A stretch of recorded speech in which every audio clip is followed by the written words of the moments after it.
ನಾನಿವತ್ತು ಇದೇನೋ ಸೊಪ್ಪಲ್ಲಿ ಕುಕ್ ಸೊಪ್ಪು ಮಾಡ್ತಾಯಿದ್ದೀನಿ. ಕುಕ್ ಸೊಪ್ಪು ಅಂದರೆ ಯಾರಾದರೂ ನಿಮಗೆ ಗೊತ್ತಿದೆಯೋ ಗೊತ್ತಿರೋರಿಗೆ ಗೊತ್ತಾಗ್ಬಿಡುತ್ತೆ, ಗೊತ್ತಿಲ್ಲದೆ ಇರೋರಿಗೆ ಹೇಳ್ತಾಯಿದ್ದೀನಿ ಈ ವಿಡಿಯೋ. ಮಕ್ಕಳು ಸೊಪ್ಪು ತಿನ್ನಬೇಕಲ್ವ, ಚೆನ್ನಾಗಿರುತ್ತೆ ಈ ಥರ ಮಾಡಿದರೆ. ಕುಕ್ ಸೊಪ್ಪು ನೋಡಿ, ಕಿರಿಕ್ಸಾಲೆ ಸೊಪ್ಪು ಅಂತ ಹೇಳ್ತೀವಿ ನಾವು ನಮ್ಮ ಕಡೆ ಇದರಲ್ಲಿ ಲ್ಯಾಂಗ್ವೇಜಲ್ಲಿ. ಈ ಕಡೆ ಎಲ್ಲ ಬೆಂಗಳೂರಲ್ಲಿ ಚಿಲ್ಕರ್ವೆ ಅಂತಾರೆ. ಈ ಚಿಲ್ಕರ್ವೆ ಇದರಲ್ಲಿ ಮಾಡಿದ್ರೇ ಈ ಸೊಪ್ಪು ಚೆನ್ನಾಗಿರುತ್ತೆ. ಇಲ್ಲ ಅಂದರೆ ದಂಟಿನ ಸೊಪ್ಪು ಅಂತ ಬರ್ತೈತೆ, ಅದು ಸಣ್ಣ ದಪ್ಪ ಬಲ್ತಾವಾಗ ಚೆನ್ನಾಗಿರಲ್ಲ. ಅದನ್ನು ಎಳೆ ಸೊಪ್ಪಲ್ಲೇ ಮಾಡಬೇಕು. ನಾನು ಒಂದಿಷ್ಟು ತಗೊಂಡಿದ್ದೀನಿ ನೋಡಿ, ಈ ಸೊಪ್ಪು ಒಂದು ಕಟ್ ತಗೊಂಡಿದ್ದೀನಿ. ಅರ್ಧ ಕಟ್ಟಿದ್ರೂ ಪರವಾಗಿಲ್ಲ, ಬಟ್ ನಾನೊಂದು ಕಟ್ ತಗೊಂಡಿದ್ದೀನಿ. ಇದನ್ನು ಕಟ್ ಮಾಡಿದ್ದೀನಿ ನೋಡಿ, ಪಾತ್ರೆಗೆ ಹಾಕಿದ್ದೀನಿ. ಅರ್ಧ ಕಟ್ಟಿದ್ರೂ ಪರವಾಗಿಲ್ಲ, ಚೆನ್ನಾಗಿರುತ್ತೆ. ಬಟ್ ನಾನು ಇದು 2 ಟೈಮ್ಗೆ ಆಗಲಿ ಅಂತೇಳಿ ಒಂದು ಕಟ್ ಹಾಕಿದ್ದೀನಿ. ಈಗ ಇದರಲ್ಲಿ ಈರುಳ್ಳಿ ಇದೆ, ದಪ್ಪ ಈರುಳ್ಳಿ 2 ತಗೊಂಡಿದ್ದೀನಿ. ಬೆಳ್ಳುಳ್ಳಿ ಒಂದು ಗೆಡ್ಡೆ ಬರುತ್ತಲ್ಲ, ಬೆಳ್ಳುಳ್ಳಿ ಅದನ್ನು ತಗೊಂಡಿದ್ದೀನಿ. ಇದು ಒಳಗೆ ಹೋಗ್ಬಿಟ್ಟೈತೆ, ನಾನು ಸಪ್ರೇಟ್ ಮಾಡಬೇಕಾಗಿತ್ತು, ಮಾಡೋಕ್ಕಾಗಲಿಲ್ಲ. ತೆಂಗಿನ ತುರಿ, ಫಸ್ಟು ತೆಂಗಿನ ತುರಿ ತುರಿದಿದ್ದೀನಿ. ಇದು ಅಷ್ಟೇ, ಒಂದು ಒಪ್ಪು ತೆಂಗಿನ ತುರಿನ ಸ್ವಲ್ಪ ಉಳಿಸಿದ್ದೀನಿ. ಅಷ್ಟು ತೆಂಗಿನ ತುರಿ ತಗೊಂಡಿದ್ದೀನಿ ಒಂದು ಒಪ್ಪಲ್ಲಿ. ಇದನ್ನು ಪಾತ್ರೆಗೆ ಹಾಕಾಯಿತು. ಕಾಯಿ, ಬೆಳ್ಳುಳ್ಳಿ, ತೆಂಗಿನ ತುರಿ ಎಲ್ಲ ಹಾಕಾಯಿತು. ಈಗ ಇದಕ್ಕೆ ಬೇಕಾಗಿರೋದು ಖಾರದ ಪುಡಿ. ನಿಮ್ಗೆ ಎಷ್ಟು ಖಾರ ಬೇಕೋ ಅಷ್ಟು ಹಾಕ್ಕೊಳ್ಳಿ.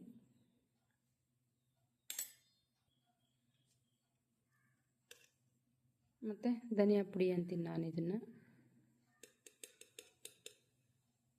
ನೋಡಿ, ಇಷ್ಟು ಧನಿಯಾ ಪುಡಿ ಹಾಕ್ತಾಯಿದ್ದೀನಿ. ಇದು ಅಷ್ಟೇ, ನಿಮ್ಮ ಟೇಸ್ಟು, ನಿಮ್ಮ ಪುಡಿ ಯಾವ ಥರ ಇರುತ್ತೋ ಅದ್ರ ಮೇಲೆ ಡಿಪೆಂಡ್ ಮಾಡಿ. ಮತ್ತು ಲಾಸ್ಟ್ ಫೈನಲ್ಲು ರುಚಿಗೆ ತಕ್ಕಷ್ಟು ಉಪ್ಪು. ಕಡಲೆಬೀಜ ಪೌಡ್ರು, ನಾನು ಕಡಲೆಬೀಜನ ಹುರಿದು ಪುಡಿ ಮಾಡಿರೋದು. ಆ ಪೌಡ್ರು ಒಂದು 3 ಸ್ಪೂನ್ ಅಷ್ಟು ಐತೆ ಅನಿಸುತ್ತೆ, ಒಂದು 3 ಸ್ಪೂನ್ ಹಾಕೊಳ್ಳಿ. ಇನ್ನು ಲಾಸ್ಟ್ ಇದಕ್ಕೆ ಬೇಕಾಗಿರೋದೇನಪ್ಪ ಅಂದರೆ ಒಂದು ಗ್ಲಾಸ್ ನೀರು. ನೋಡಿ, ಇದು ಗ್ಲಾಸ್ ಅಷ್ಟೇ ಹಿಡಿಯುತ್ತೆ, ಅಷ್ಟೇ, ಜಾಸ್ತಿ ಏನಿಲ್ಲ. ಚಿಕ್ಕ ಚೊಂಬಿದು ಗ್ಲಾಸ್, ಒಂದು ಗ್ಲಾಸ್ ನೀರು ಕುಡಿಯೋ ಗ್ಲಾಸಲ್ಲಿ ಒಂದು ಗ್ಲಾಸು ಇಷ್ಟು ನೀರು ಹಾಕಿ.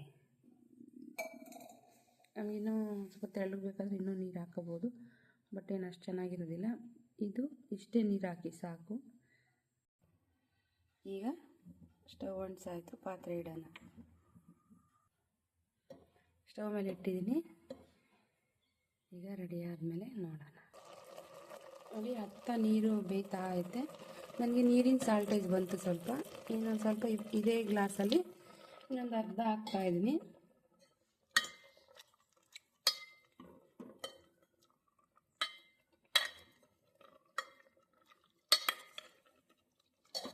ನೋಡಿ, ಈ ಥರ ಸ್ವಲ್ಪ ಬೆಂದ ಮೇಲೆ ನಾವು ಹಾಕಿದರೆ ಗೊತ್ತಾಗುತ್ತೆ. ಮುಂಚೆನೇ ಹಾಕಿದರೆ ಅದು ಏನು ನೋಡಿ ಗೊತ್ತಾಗೋದಿಲ್ಲ, ಸುಮ್ಮನೆ ಜಾಸ್ತಿ ಒಂದಷ್ಟು ಹಾಕ್ಬಿಡ್ತೀವಿ. ಅದಕ್ಕೆ ಸ್ವಲ್ಪ ಬೆಂದ ಮೇಲೆ ಇಷ್ಟ ಹಾಕಿದರೆ. ಈಗ ನೋಡಿ, ಈ ಥರ ನೋಡಿ, ನಾನು ಅಷ್ಟು ನೀರು ಹಾಕಿದ್ನಲ್ವ ಕ್ಲೀನಾಗಿ. ಇವಾಗೆಲ್ಲ ನೀರೆಲ್ಲ ಕಮ್ಮಿ ಆಗುತ್ತೆ, ಅಂದರೆ ಕಮ್ಮಿ ಆಗಲಿ ಅಂತಲ್ಲ, ಕರೆಕ್ಟಾಗಿ ಹಾಕಿದ್ದೀನಿ. ಈ ರೇಂಜಲ್ಲಿದ್ದರೆ ಸಾಕು. ಇವಾಗ ಇದನ್ನು ಆಫ್ ಮಾಡಿಬಿಡೋಣ. ಎಲ್ಲ ಬೆಂದೈತೆ ಕ್ಲೀನಾಗಿ. ಆಫ್ ಮಾಡ್ತೀನಿ ಸ್ಟವ್ವು.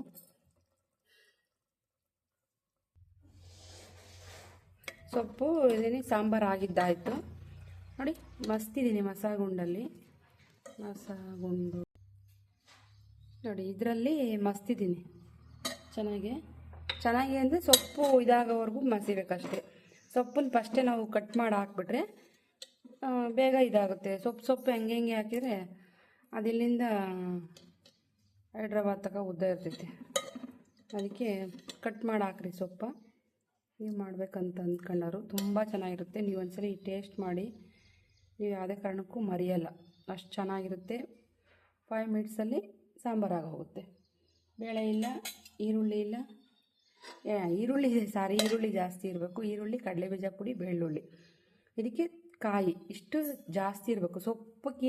ಸೊಪ್ಪು ಒಂದು ಭಾಗ ಇದ್ದರೆ ಇವೆಲ್ಲ 2 ಭಾಗ ಇರಬೇಕು, ಡಬಲ್ ಇರಬೇಕು, 1 to ಡಬಲ್ಲು.